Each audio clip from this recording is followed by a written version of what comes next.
2024-25 school year will be crowned for the WCC Cross Country Championships, coming to the Central Valley of California for the first time. We've got the reigning champ Rosina Machu back, but Zena Cheptu from Washington State could pose a big challenge to Machu in this one. And we await the starting gun here from starter Chuck Buettner. And the women are away here. 2024 West Coast Conference Championships underway.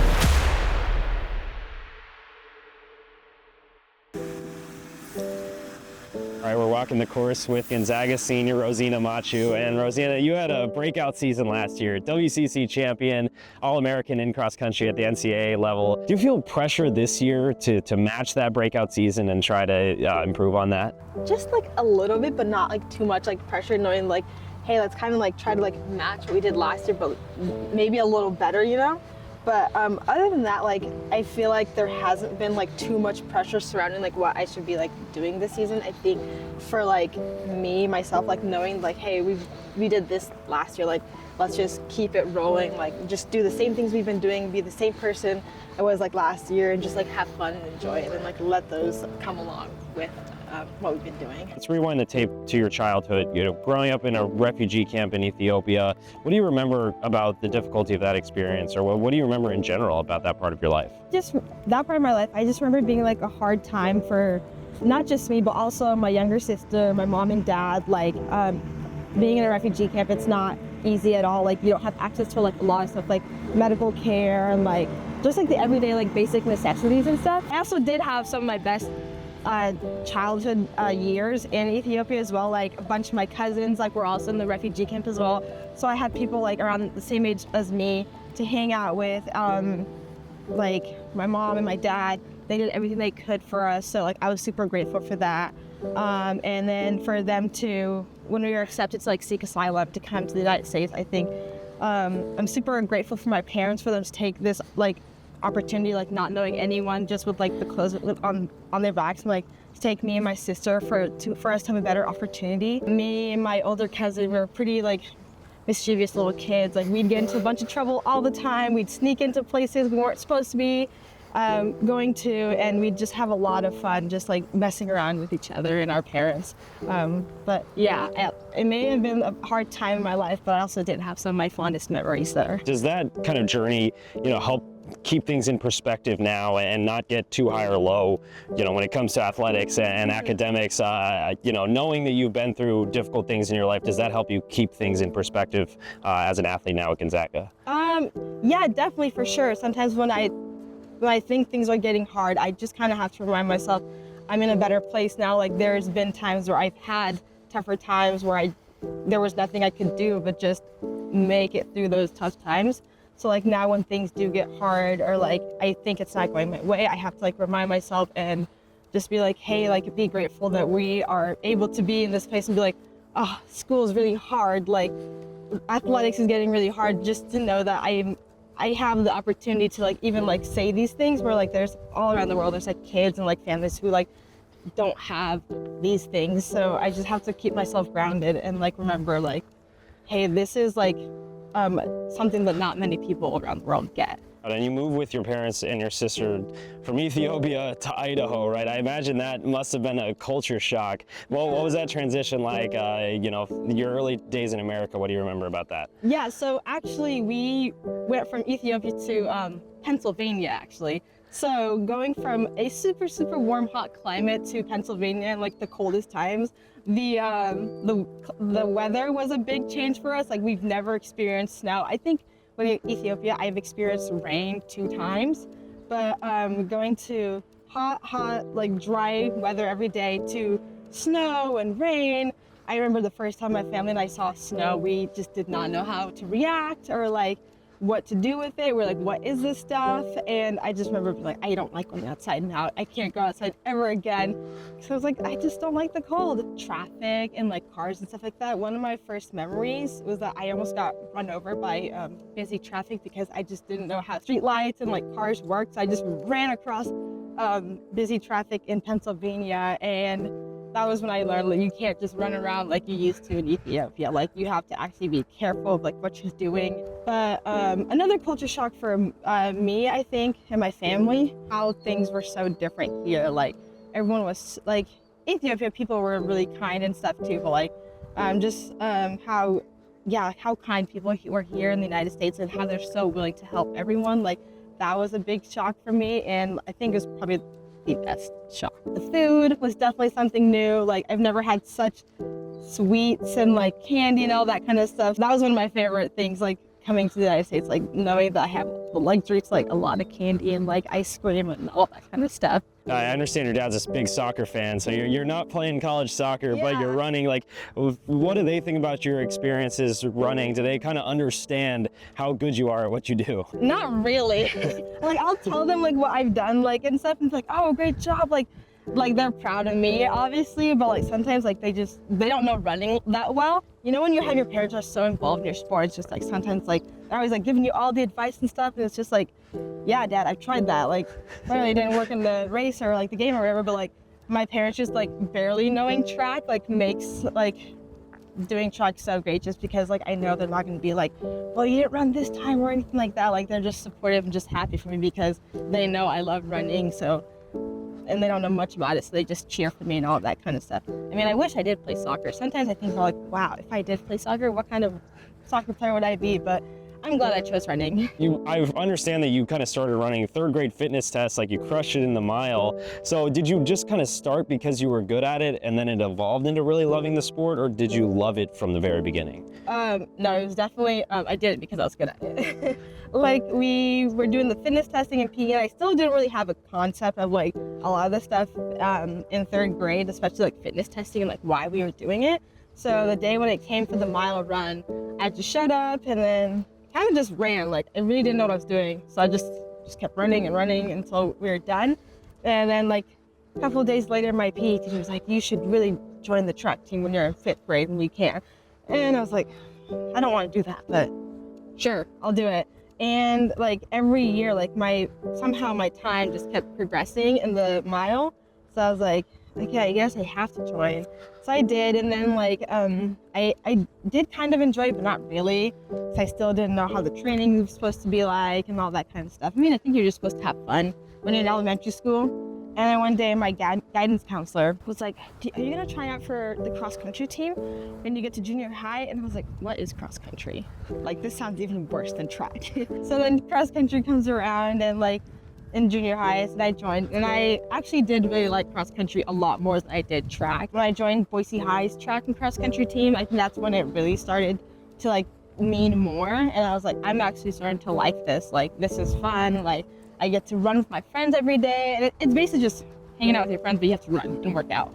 So I think that's where it really did start turning into a love for the sport instead of just I'm doing it because I'm good. I started thinking about college and like what I wanted to do, and like, hey, maybe I can potentially continue to run in college. Well, yeah, 8:15 in the mile as a third grader, right? To now being able to average 5 flat or a sub 5 for an entire 6,000 meter cross country race. Do you ever like, do some of the workouts you're doing now ever like blow your mind? Like, wow, this would have been crazy to high school me to be able to do this. Yeah, definitely. Some of the work we do, it's like 6 miles worth of work. And I'm just thinking like, I never did any of that in high school. Like I used to be in awe watching like collegiates, like when I'd watch the NCAAs on TV. In high school, I'd be like, wow, I cannot believe they're going this fast. Like this is what they do. But now that I'm doing it, I'm like, this is crazy. Like that I'm actually like able to do this and like hit the times and paces that coach is asking me to do, or even just be able to like go for a tempo run for like that long, or long runs where I'm going for like 15 miles or so. And it's like, I don't know, it just still blows my mind sometimes. I'm like, dang, did I just really run 12 miles at like 7 in the morning today? And then just called it a day like it was nothing. Because like you don't see a lot of people going out there and just running 12 miles every day or anything like that. Well, now you have a great team around you to be able to do it, right? You talked about, you know, the team aspect of cross country and enjoying that. So, you know, this Gonzaga team, number 16 in the country, how big would it be for the program for you to be able to potentially have the Bulldogs join you this year at NCAA cross country? I think it'd be huge. Like last year, getting to run at NCAAs was a really cool opportunity, and to have my team there with me, it just means more to it. Like going there as an individual is pretty awesome too, but when you can get your entire team, like everyone who you work hard with throughout the entire season to get there, I think it's just it's really special to get to do that with the people who pushed you and who you've pushed all season long, and like have been there with each other through like the highs and the lows of it. Like they know what it took to get there, so to have them there is a pretty special thing, and I think it'd be super cool if we can get that. Like my last cross season, like a couple of the girls too, it's also their last season too, so to have that, to like be there at the national meet in Madison would be really cool for us all to be there. Yeah, it's surreal, right? Senior year, postseason. So is that the goal, to better your performance from last year and then use that to buoy you into track season? Yeah, for sure. Like taking this postseason, like WCCs, regionals, nationals, like taking all of that and carrying the momentum over to indoor track and see what we can do there would be pretty cool, and like just want to keep the ball rolling. I'll give you the last word here. Like if you could tell like you 7-year-old Rosina just moved to the United States that you'd be here, senior in college accomplishing these things, what do you think you would say to her about your future? I wouldn't believe it. Like I would say, you're lying to me, like this is fake. But yeah, I think 7-year-old me would be super proud of me and like the things I've done so far. Rosina, thanks for doing this. Thank you, Carl. Rosina Machu, it looks like, is going to go directly to the front from our vantage point. The question will be whether anyone goes with her, as we saw her employ a similar strategy last year. One of the things that we're looking at in terms of the athletes in the pack itself is, will Gonzaga be able to wrestle away the title from the pilots? I know it's something you and I were talking about a little bit early on in the build-up to this race, but Gonzaga, even though they're ranked 16th in the country, they haven't won a title since 2015, I believe, when they hosted it up in Spokane. But Machu, had a breakout season last year. She's a reigning champion. She was an All-American at the NCAA level, and she feels like this is her race to win, and she's going to go out there and do that with her this aggressive running strategy. These athletes make the turn back toward this long straightaway toward the finish line. Josh, this is about a 500-meter straightaway from the turn all the way into the finish, and it looks like Rosina Machu, as she made that turn, has put some distance on Zena Teptu already here in this first loop. So here comes Machu right now on her way into the second lap, and she has already a significant lead over Teptu, which, to be honest, is an absolute surprise to me. As she continues to look, oh man, fantastic. She looks brilliant right now, Carl. So we take a look at our top three here. Machu 15 seconds clear of Teptu at the 2K, and then Fleur Templier, who we mentioned from Portland, was leading that chase group at the 2K split. The question now for me that I'm thinking about is, can that chase pack chase down Zena Teptu, as it looks like Machu is running away with this one at the front. So Gonzaga just controlling the individual race with Rosina Machu, you see now on your screen, still well out in front, but the Zags also in pursuit of their first team title since 2015. Here are our 4K splits. The Zags well clear, 27 points up, so barring a collapse, they're in control, but still some things to be decided, Josh, between second and third there, Washington State and Portland. This could go a couple different ways. Rosina Machu just running away with this one. I'm talking to her yesterday. She said, I'm fully focused on this. I want to defend my title and not worried about regionals or nationals yet. She'll have time to think about those in the next 2 weeks, but she wants to get this individual title. She wants to get the team title as well, and you can't get any place better for your team than first. Machu running away with this one. She's going to defend her title here at Mickey Grove Golf Links in dominant fashion, coming home just outside of 1930 now. This is going to be a fast time as we thought, Josh. Rosina Machu defends her title, two-time WCC champion now, 1944, give or take. Unofficially, she's trying to lead the Zags to their first team title.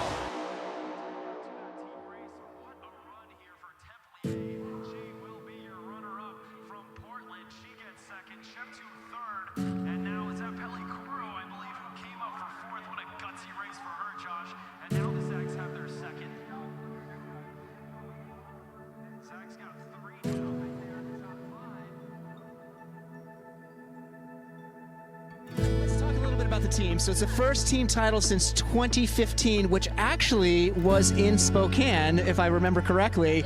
And I know that was probably one of the big goals for you all year. Were you more excited for the team, more excited for the individual? I have a guess what the answer is.